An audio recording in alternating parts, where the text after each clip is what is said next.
Ratna fan house நிறுவனத்தின் தலைவர் அருள் பிரகாச தாச சுவாமிகள் என்கிற கிருஷ்ணமூர்த்தி அவர்கள் வயது மூப்பின் காரணமாக சென்னை டி நகரில் உள்ள அவரது இல்லத்தில் இன்று காலை காலமானார்.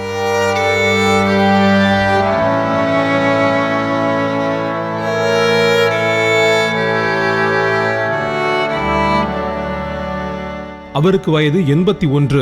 1957ஆம் ஆண்டு சாம்பசிவம் ஐயர் அவர்களால் ரத்னா ஃபேன் ஹவுஸ் நிறுவனம் துவங்கப்பட்டது. 1970 முதல் அவரது மகன் கிருஷ்ணமூர்த்தி நிர்வகித்து வந்தார். அவருடன் இணைந்த அவரது மகன் விஜய கிருஷ்ணமூர்த்தி ரத்னா ஃபேன் ஹவுஸ் நிறுவனத்தை நிர்வகித்து வருகிறார். இந்நிலையில் ரத்னா ஃபேன் ஹவுஸ் நிறுவனத்தின் தலைவர் கிருஷ்ணமூர்த்தி அவர்கள் இன்று காலை 5:40 மணிக்கு இயற்கை எய்தினார்.